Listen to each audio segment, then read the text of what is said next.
Hey guys, today I'm going to show you something that you can use to create heat and light in the event of a power outage, in blizzard, storm, tornado, whatever might happen. These are items that you currently have around your home. It's almost a guarantee, whether you live in an apartment, a house, wherever it is.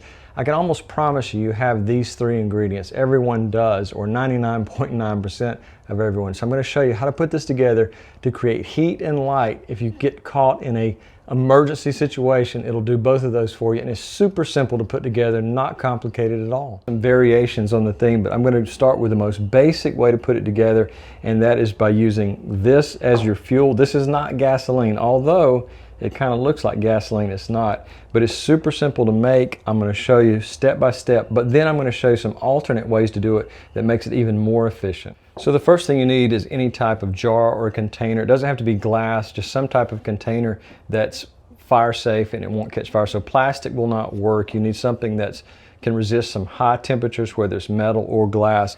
But the first thing we're going to do is we're going to take our, in this case, a mason jar.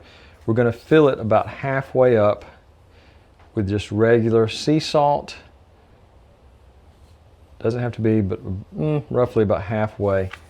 Make it level there. And so this is the first ingredient almost everyone has, some type of salt or sea salt in their pantry. Now next you need some type of either very long match or bamboo skewer. You could use like part of a coat hanger that you could cut off just a little section like that, but you just need something that's almost the same size as your jar, and you're going to put that right in the middle. Make sure it's kind of we want it kind of close to the top.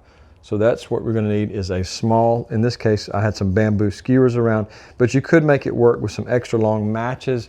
I have some of these fireplace matches that would work as well. You're not needing to light with one of these, but you're needing the stick portion of it. So you need some type of wood, about, I would guess this is about 5 to 6 inches in length. Now next you need just an ordinary piece of cotton ball, and we're just going to kind of elongate this out, kind of create it into maybe about the same length as our stick. And we're going to take our, in this case, bamboo skewer, but you may have a match or a piece of a coat hanger, and just going to work our way down through the center. And it's going to take a little bit of effort because sometimes the cotton is not too easy to penetrate. So just work your way down the inside of the piece of cotton and then stretch it out, and just maybe you have to do a little bit of wrapping, and also just rub your hands together like that to get it to stick to the match or whatever piece of internal piece you're using. I think the best thing is bamboo skewers, but you can make it work with other items as well. So that's the second part, and the second common item most people have is cotton balls around their house. So we have the first thing is salt, mason jar, but the salt is our first ingredient, second ingredient, and I'll show you the third ingredient. Now any type of cooking oil will work, but this particular cooking oil, which is olive oil, is going to smoke less. And again, you want paramount with safety here. You want fire extinguisher, smoke alarm, carbon monoxide detector, and you want to put this somewhere there's at least a small amount of ventilation, whether on top of a stove or inside of an unused fireplace. You're just going to pour the olive oil over the salt and just let it absorb it. And we don't want it to come all the way to the rim. We want to be maybe an inch below the rim there. So we're just going to come up close to it and let the salt absorb it. And we can take our stick and mix it because it's going to drop down just a little bit, and then we'll go to the next step in our creation of this small miniature heater and small light. All right, so next we're just going to mix the salt and oil, and like I said, you can use any type of cooking oil, but I think olive oil is your best. It's going to smoke less and create less soot in the air. So just mix the two together and you'll be on to the next step.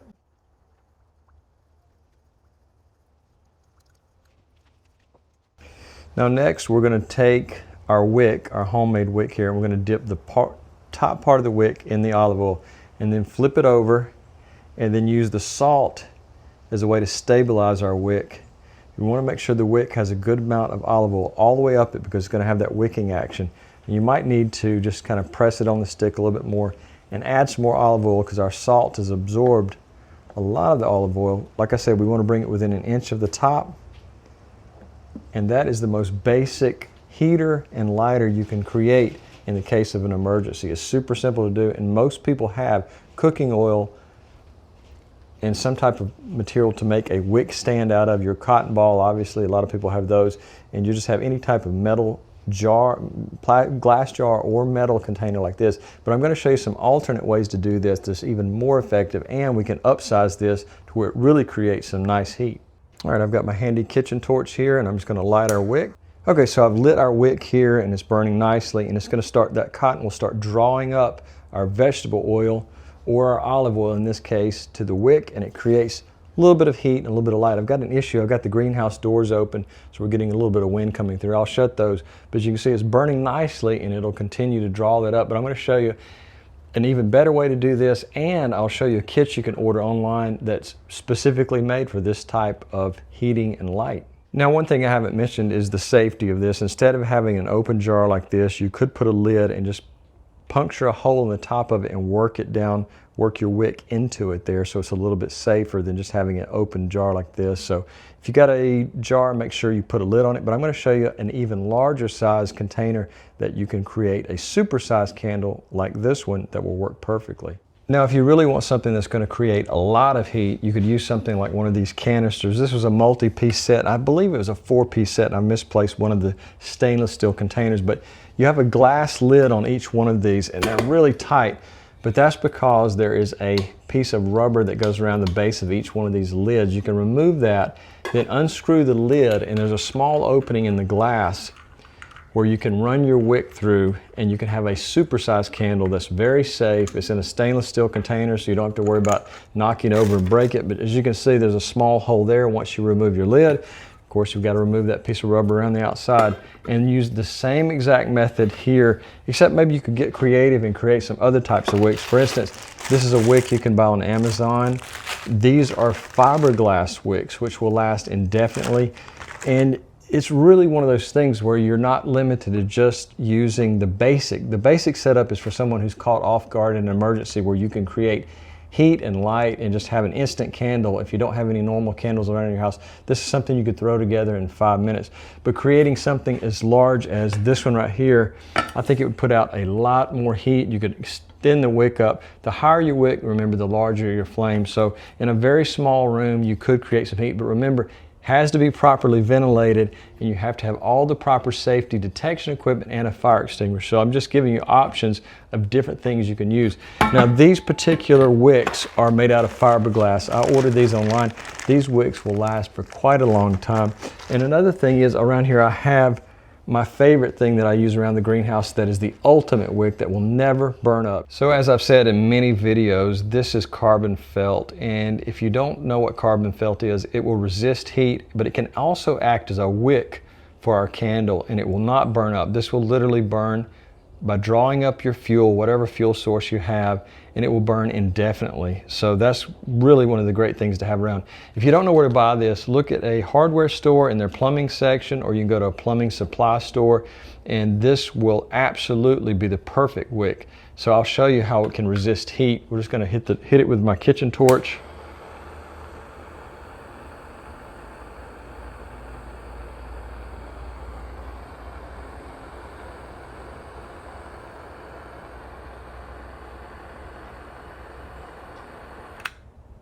Okay, so you can see there's no damage to it. It does smoke a little bit when the flame goes out, but while it's burning, there's almost little to no smoke at all. So something like this makes the perfect wick for these type of candles.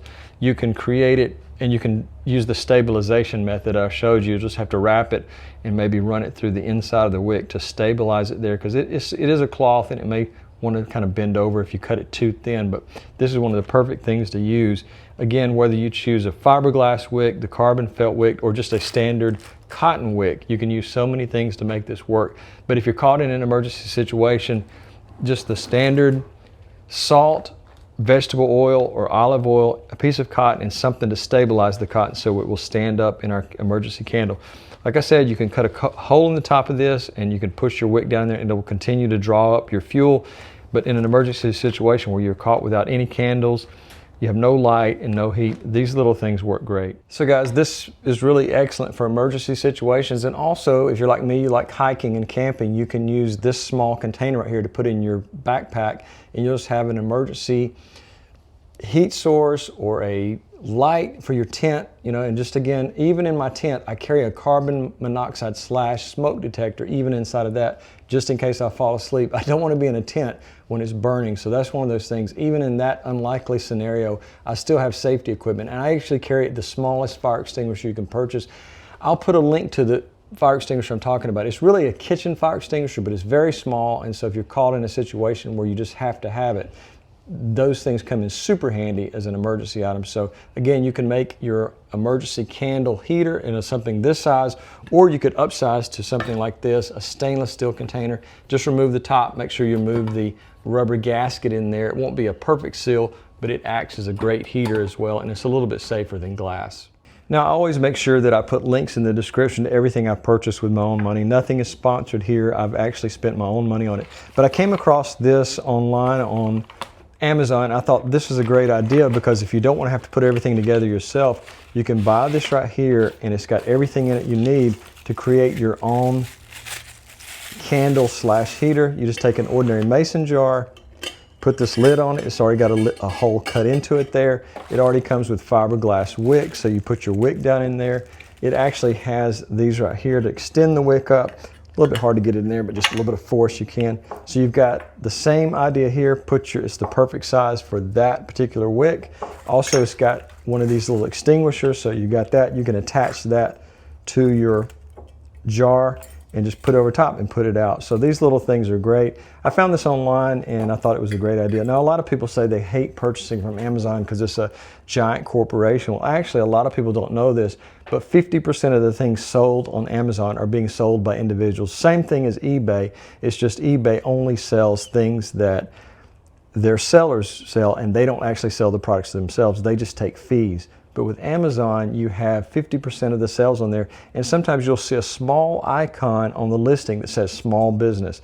So you should definitely support small businesses on Amazon. So guys, I know that winter is coming to a close and people are thinking less about emergency heat because the storms of winter are almost over. At least in my part of the country, winter is probably a month left and then it's gone. But in other parts of the country, winter lasts. They say sometimes Alaska has July and winter. That's it. That's the only 2 seasons they have. So whatever area you live in, whether it's outside the United States or if you get a lot of cold weather, I'm always putting together ideas for creating heaters and lights for emergencies, for camping and hiking. I love doing those things. So there's different ways of doing things. But if you have an idea or if you've seen something that I haven't talked about, please leave a link in the description, or please let me know what you saw and describe it, and I'll try to recreate it because I'm always looking for new ideas. I've actually went back through some of my father's old magazines from 60 years ago and found one thing I thought was really interesting, and I recreated it in a previous video. I'll link it right here. It was in an old magazine. I think it's from 1962, 63, or somewhere around there, but it was a very old magazine, but it had a great idea in it, and so I recreated it and put it into a video, which seems to have been pretty popular, which made me happy. So guys, if you like this video, I really appreciate thumbs up. I think for me personally, the thumbs up is actually more important than subscribing because it lets me know you really liked it. But I like subscribers too, so that really helps. If you have a comment about this video or any previous video, please do become a subscriber first because I always try to answer subscribers' questions and comments before anybody else because they've done me a great favor of becoming a subscriber. So anyways, guys, I hope you'll consider making one of these. Put it in your pantry and forget about it, or order this kit. And when a snowstorm, ice storm, power outages happen, this will definitely save the day when your candles burn out. Have a great day.